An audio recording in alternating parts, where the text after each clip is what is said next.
How's it going, guys? So for today's video, we're going to be working on installation video on this badass Camaro that we have here. And believe it or not, it's going to be an installation video for a tow hook, because why not?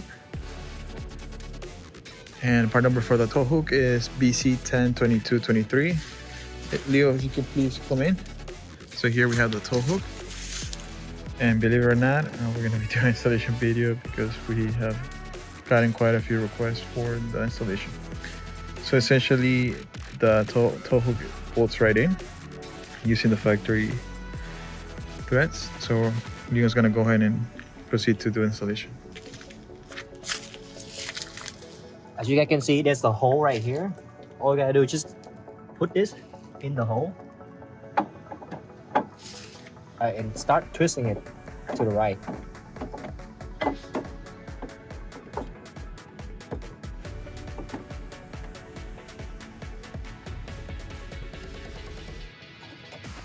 Just keep twisting it until you tight it up.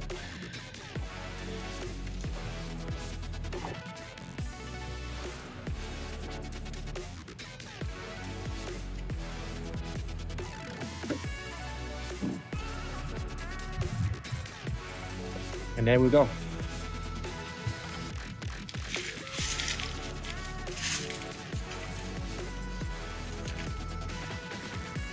And the installation should take you roughly about a minute or two. And once again, the part number is vz102223, and they're available in black and red. Thank you guys for watching. Make sure to subscribe to the YouTube channel for more awesome content, and we'll see you guys next time.